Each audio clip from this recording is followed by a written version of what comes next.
एक जर्जर झोपड़ी के पीछे एक दुबला मुर्गा कूड़े के ढेर से बेमन से चुगता है, जो भूली हुई शान का प्रतीक है।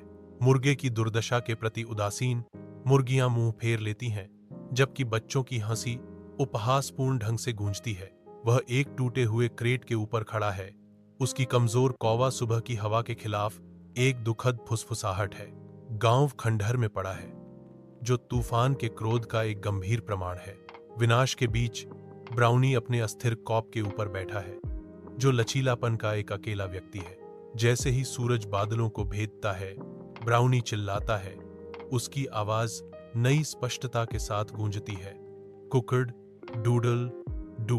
गांव के केंद्र में सभी की निगाहें भूरा की ओर मुड़ जाती हैं।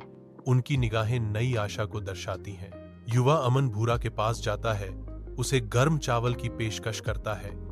तुम एक बहादुर मुर्गा हो।